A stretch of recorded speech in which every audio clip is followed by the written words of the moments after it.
At Lowe's, every pro is an MVP to us. It doesn't matter how big or small your business is. If you're a plumber, roofer, electrician, or remodeler, your business earns back when you spend, gets exclusive offers, and paint rewards. It all adds up to help drive your business. Join Lowe's MVP's Pro Rewards and Partnership Program today. Minimum purchase required. Earnings and paint rewards awarded as Lowe's e-gift cards. Exclusions, restrictions, and more terms apply. Valid through 12/31/22. See Lowes.com/L/Pro Loyalty terms. Subject to change. U.S. only. The Adventures of Sam Spade, Detective, brought to you by Wild Root Cream Oil Hair Tonic, the non-alcoholic hair tonic that contains lanolin.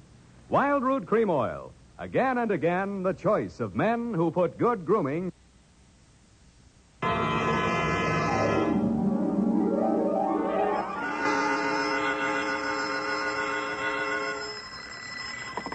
Sam Spade Detective Agency. Me, sweetheart. Oh, Sam, I got it. Got what, my pet? A bank book, Sam. Well, you must advertise in the Lost and Found right away, Effie, and find the owner. There might be sickness in the family. Oh, but it's your bank book, Sam. What? Uh-huh, it has your name on it.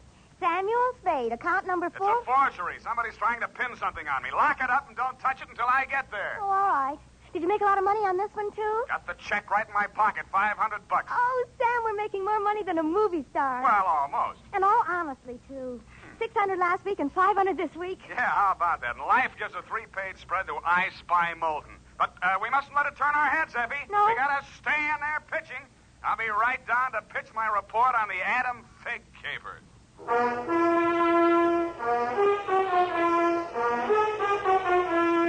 Dashiell Hammett, America's leading detective fiction writer and creator of Sam Spade, the hard-boiled private eye, and William Spier, radio's outstanding producer-director of mystery and crime drama, join their talents to make your hair stand on end with the Adventures of Sam Spade. Presented by the makers of Wild Root Cream Oil for the hair. You've heard the saying, you never know until you try. Well, you'll never know how handsome your hair can look until you try Wild Root Cream Oil. See for yourself how neatly and naturally Wild Root Cream Oil grooms your hair. Note how effectively it relieves annoying dryness and removes loose, ugly dandruff. You can get Wild Root Cream Oil Hair Tonic in either the big economy-size bottle or the handy tube. Or you can ask your barber to use it on your hair. But by all means, try it. Don't delay. Get it today. Wild Root Cream Oil. Again and again, the choice of men who put good grooming first. And now, with Howard Duff starring as Spade, Wild Root brings to the air the greatest private detective of them all in The Adventures of Sam Spade. Sam,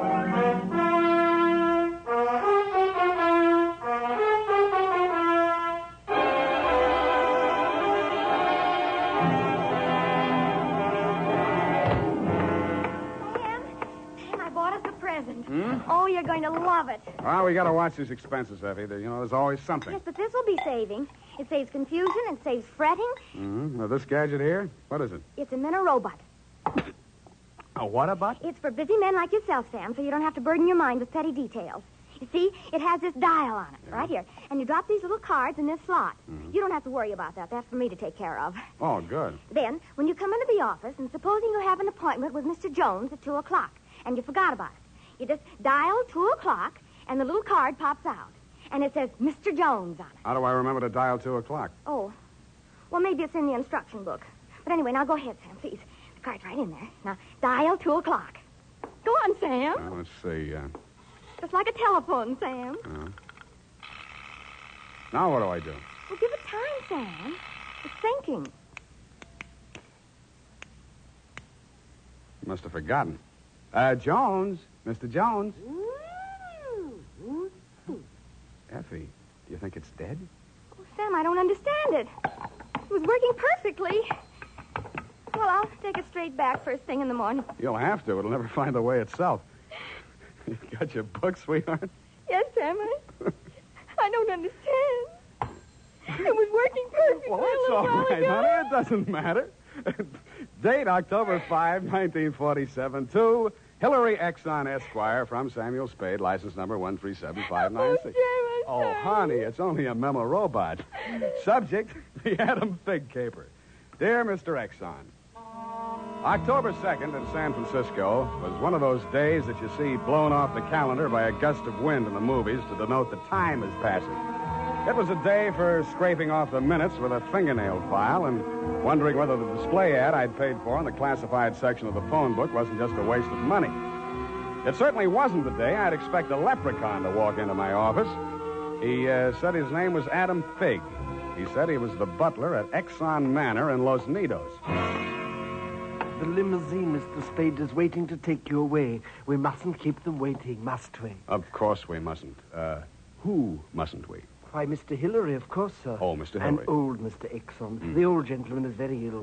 Dr. Feig's office is down the hall. Turn to your right, second door. Well, I assure you, sir, that Mr. Exxon is the best of medical care. Your duty will be simple, to prevent his death. Do I donate blood or just frighten away the evil spirits? Oh, it isn't quite that, sir. Someone is trying to kill Mr. Exxon. He's a very sick man, and I'm sure he'd prefer dying from natural causes. Uh-huh. I get $25 a day in expenses. Here is an ample amount in advance. But you should know, sir, that the old man is a nasty, cantankerous, villainous, crooked, intimidating... $500? Please, Figg, you're talking about the man I love. Los Nidos was at least an overnight caper, so on my way out, my lovely and charming secretary, Miss Perrine, handed me a brown paper bag which contained A, one pair of socks, darned, B, one shirt, ironed, and C, the apple which she always polishes for me the night before. We arrived at your large Southern-style mansion 2 hours later. Figg! Oh, Figg, where the devil have you been? The city, sir. I can't find the keys to the liquor closet. Where are all the maids? What happened to that cook we hired yesterday? Who is this man, and why is he wearing that necktie? This is Mr. Spade, sir, the detective. I'm Hillary, Exxon. Come in, please. Go on upstairs, Figg. See what that girl is doing to my father. I don't believe she's a nurse at all. Very good, sir. In here, Mr. Spade.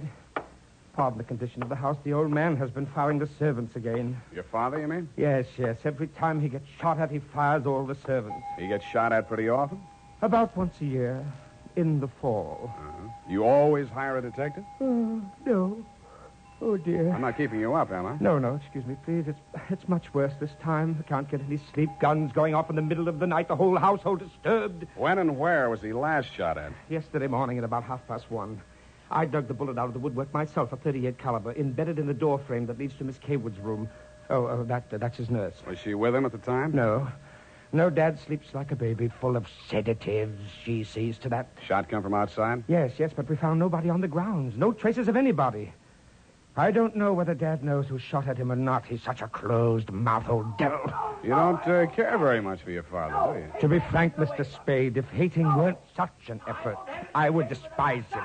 He is without a doubt... Well, listen. Get out of here! There, that's just a sample. Well, come on, let's see what's eating him now. Get out! Talk to me like that. I tell you I won't stand for it. Well, you don't have to stand for it. Take that silly painted face out of my sight. Don't you dare! Get out! I'm quitting, Mr. Exxon. I can't stand it another minute. Yelling, screaming, throwing things at You him. must have done something to set him off. But I didn't, I tell you. I didn't. This is Mr. Spade, Miss Kaywood. A detective? Will it make you happier to know that I'm a private detective, Miss Kaywood? Well, Mr. Spade, I only hope you can prevent a murder. If there's any way at all that I can help, Thanks. I'll see you downstairs after I've talked to the old man. You'd better go in alone, Spade. Oh, Miss Kaywood, do you have a throat spray downstairs? I seem to be congested. Oh, go away. Go away! Go away! Oh, well, wasting ammunition. Who are you? If you're a total stranger, come on in. Well, don't be afraid, son. Come on over where I can look at you. It's hard to keep my eyes open. Oh, I mustn't do that. Oh, so you're the detective, eh? That's right, Pop. If you want to take a little nap or something, I'll come back later. What did I say just now? Come back later? No. There's no reason for you to come back later. I'll say everything I have to say right now. The shot woke me. I didn't see anything. I don't know anything. I've got a million enemies. I can't remember the names of any of them. Why don't you try to remember? I could have them checked. You're wasting your time, Sonny. In my day, I've wiped out 100 men, and I'll outlive anybody who's gunning for me now. You must be proud of your past, huh? Proud? Sonny, a past like mine is the finest thing an old man can have. I've swindled my partners and betrayed my friends. I've turned state's evidence just to see my associate get sent up for 20 years. And they say my wife died under peculiar circumstances, and I got rich off her insurance. Now I'm done talking. Do me a favor, son, please. I've got to get a half hour 20 minutes sleep alone. You'll keep them out, everybody. Please, will you? Sure, Pop. Go ahead. Go on, sleep. Oh, thank you. That's it.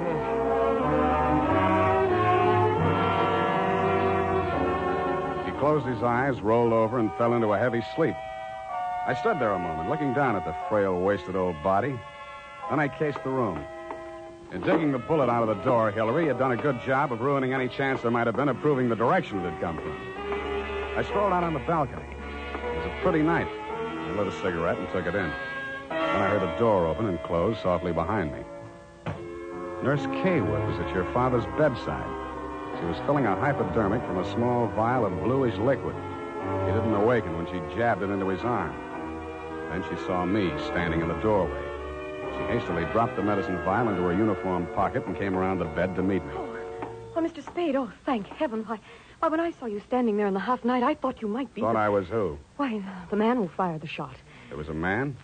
I don't know. I didn't see it happen. I just assumed that... You shouldn't have done it. I warned you, Eleanor. Oh, we're disturbing him. Let's talk outside. Okay. Oh, it's good to breathe something besides sick room air. I thought you got used to things like that in your profession. Why are you so unfriendly, Mr. Spade? Nurses are human, aren't detectives. Try me, sweetheart. Oh, I know what you're thinking of me. But after a week in this horrible house, that poor old man, he's frightened. He's really frightened. What of? Why, the shots. 38 caliber or hypodermic? Surely you don't think that He's supposed to be under sedatives. The doctor's orders. Sorry, sweetheart. It's my job to suspect everybody.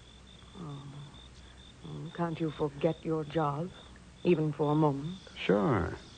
If you don't mind the fact that I know you're a liar, that I'd make book you didn't come here primarily as a nurse, and what's worse, your act's not even convincing. Oh. Is it that bad, Sam? Yeah. Almost bad enough to be good. Come here. Oh, I hate you.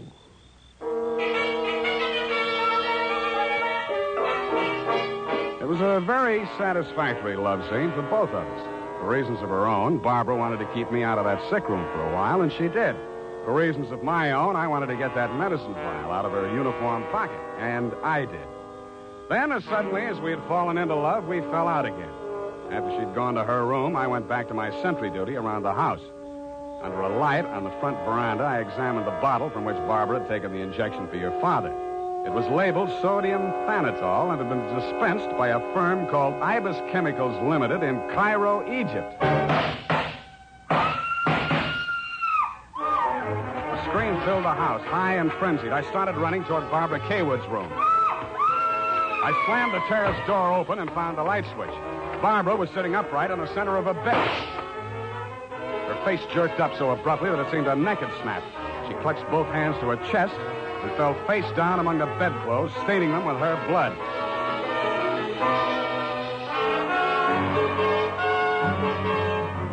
I don't know whether I went through, over, or around the screen that stood between her room and the old man's.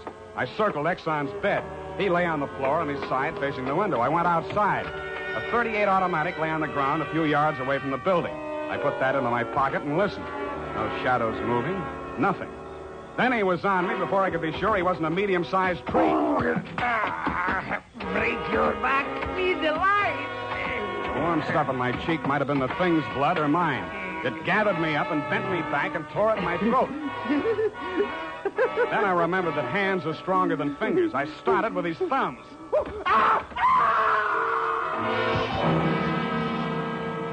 He lay there for a moment, then his huge body began to twitch. He was holding his fingers and sobbing like a baby. I pulled him up to his feet, poked him in the back with the flat of my hand. I followed him through an opening in the hedges and down a long, pitch-dark lane toward the lights of a squat brick house set on the top of a slight rise. As we approached it, a door opened and light streamed out onto the porch. The tall man framed in the doorway was the last person in the world I expected to see. Ah, Marcus, you brought it. Oh, master, very delightful service, but have much pain in fingers. Always complaining, Marcus. Welcome, Mr. Spade. Come in, my dear fellow. Come in. I've been expecting you. The lost family fortune by blackmailing me. And if you don't remit, Exxon could have you booked for forgery, blackmail, definition of character. Oh, my dear fellow, please. This is most painful. But if I had but the original letter, I could destroy it and go back to the felt. Ah, the felt. What happened to it? That Figg, that stinker stole it. He burgled my home. Are you taking pot shots at old Exxon? Well, don't be a fool, man. I want Exxon to stay alive. I must find out some part of his life which will have an exchange value that will cancel out what he has on me. By the way, old thing, you met Miss Kaywood. Mm-hmm. At the present moment, she's milking me for $150 a day. Oh? She's supposed to goad the old man by whatever means necessary into talking about his past. And that information she is to bring to me. Well, that ought to be easy. Exxon brags about his past. Now, so far, I've learned that Hillary Exxon stole 2 heifers at the livestock show in Abilene in 1906. I feel for you, Captain. That wouldn't get much on the current market, would it? My dear fellow, I've a proposition to make to you.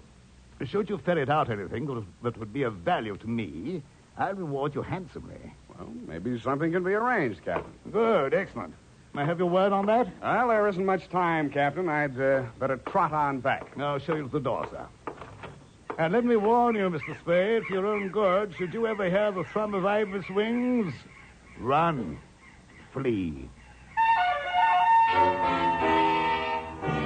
I assured him that I would heed his warning, bade him good night, and started back down the lane in the direction of Action Manor. Business was going on as usual. There were no shots this time, only the scream. When I got to Barbara's room, you and Adam were standing at her bedside trying to quiet her down. Well, Mr. Spade, is this the way you guard the house against intruders? Where have you been? Ask Adam. What does he mean by that, Figg? I'm sure I don't know, sir. I've not left the house, sir. What happened here? Oh, she woke up screaming. She said someone had come into the room and torn off her bandages. A nightmare, of course. Please, I want to talk to Mr. Spade alone. Oh, please go. Adam, you go too. Please, Hillary, you go too. Good. Some questions I want to ask you, sweetheart, alone. But look here, Spade, look here. She just had a terrific shock. She shouldn't be questioned. Well, the code of detective transcends that of the medical, Mr. Hillary. Huh? Perhaps he should have a few minutes alone with Miss Kaywood. Oh, very well, Figg. I suppose you know best. Remember what the doctor said, Miss Barbara. Not too much exertion. What happened, Barbara? Oh, it could have been a dream. Somebody was standing over me in the darkness and peering down at me. And then he started to rip off my bandages, and I screamed. And when Figg came into the room and he turned on the lights, he was gone. It could have been a dream, Sam, and I could have been clawing at the bandages myself in my sleep. But you weren't. It wasn't a dream. I've been talking to Captain Sherry. And then I thought... well, how much do you know? That you've been feeding the old man truth serum to get him to talk in his sleep. Oh, How much talking has he done? well, plenty. How much you told Sherry? Well, just as little as possible. Why? Because, Sam, if we can keep that old man alive and out of jail long enough to sell what we know to Sherry for what it's really worth, we'd be fools not to do it. What makes you so sure you'll stay alive long enough to collect, sweetheart? Well, because you're going to help me, aren't you, Sam?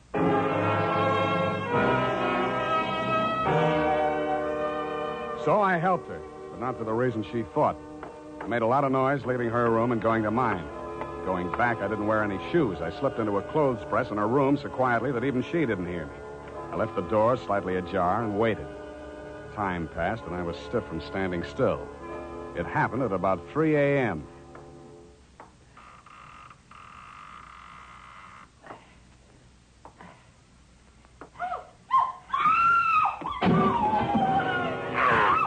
The crazy, feverish glare of his eyes told me that the threat of the gun in my hands meant nothing to him. I jumped to his side, twisted the knife away from him, picked him up in my arms, and carried him, kicking, clawing, and swearing, back to his bed. He lay there, breathing hard. Then he smiled. You're a smart one, Sonny. You had me figured out the first time you came in here, didn't you? Not quite, Mr. Exxon. The gun under your window was the clincher. That gun? Sure. I had it under my pillow all the time. I got tired of shooting into door frames. Look, you're dying, Mr. Exxon. There's no use trying to make up stories now. You're right, Sonny. I knew that nurse would sit up in bed after I fired tonight. And then I let her have it right through the screen. Why? You know why well enough. She was doping me up and sneaking in here at night, listening to what I was babbling about? Maybe you weren't saying anything important, Mr. Exxon. I might have, Sonny. I might have. 14 years ago, I killed my wife. I wanted to carry the secret to my grave.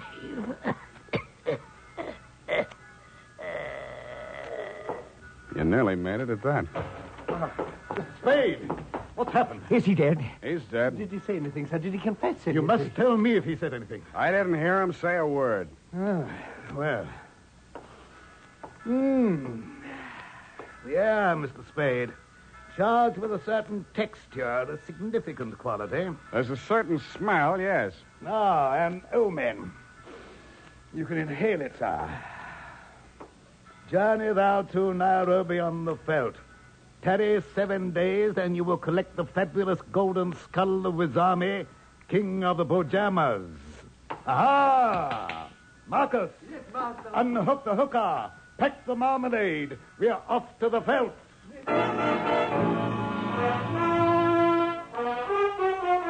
Just then, a flock of birds broke across the horizon, screaming. There must have been thousands of them, but not ibis, Mr. Exxon.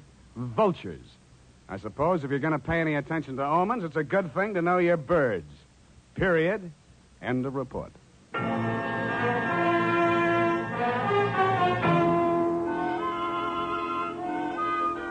Right now, I have something to say to every man who doesn't use a hair tonic, to every man who says, I don't believe in it or I don't need it. That all depends on what you mean when you say hair tonic.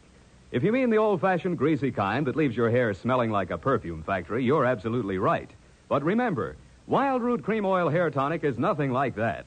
Wild Root Cream Oil is an entirely new kind of hair grooming preparation. There's not a drop of alcohol in Wild Root Cream Oil, and it contains soothing lanolin that's like the oil of your skin. Most important, Wild Root Cream Oil grooms your hair the right way, neatly and naturally. Never leaves your hair sticky or greasy. Get the big economy-size bottle and the handy new tube that's economical, easy to pack when you travel, and grand for the bathroom cabinet. Don't delay. Get it today. Wild Root Cream Oil Hair Tonic. Again and again, the choice of men who put good grooming first.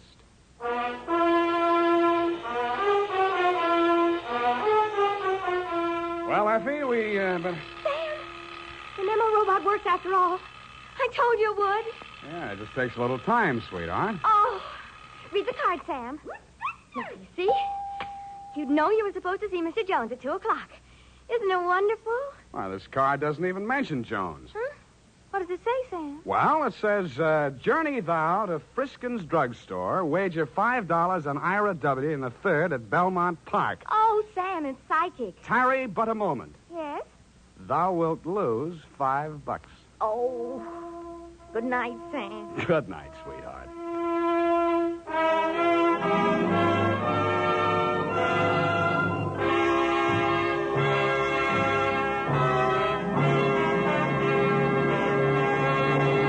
The Adventures of Sam Spade, Dashiell Hammett's famous private detective, are produced and directed by William Spier. Sam Spade is played by Howard Duff. Lurene Tuttle is Effie. The Adventures of Sam Spade are written for radio by Bob Tallman and Gil Dowd with musical direction by Lud Gluskin. This is Dick Joy reminding you that next Sunday, author Dashiell Hammett and producer William Spier join forces for another adventure with Sam Spade, brought to you by Wild Root Cream Oil. Again and again, a choice of men who put good grooming first. Smart girls use Wild Root Cream Oil, too, for quick, good grooming and to relieve dryness between permanents. Mothers say it's grand for training children's hair.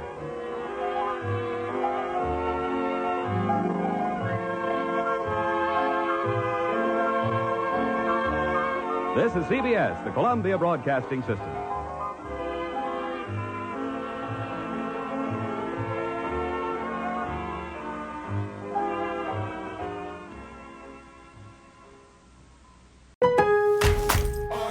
At Lowe's, every pro is an MVP to us. It doesn't matter how big or small your business is. If you're a plumber, roofer, electrician, or remodeler, your business earns back when you spend, gets exclusive offers, and paint rewards. It all adds up to help drive your business. Join Lowe's MVP's Pro Rewards and Partnership Program today. Minimum purchase required. Earnings and paint rewards awarded as Lowe's e-gift cards. Exclusions, restrictions, and more terms apply. Valid through 12/31/22. See Lowe's.com/L/Pro Loyalty Terms. Subject to change. U.S. only.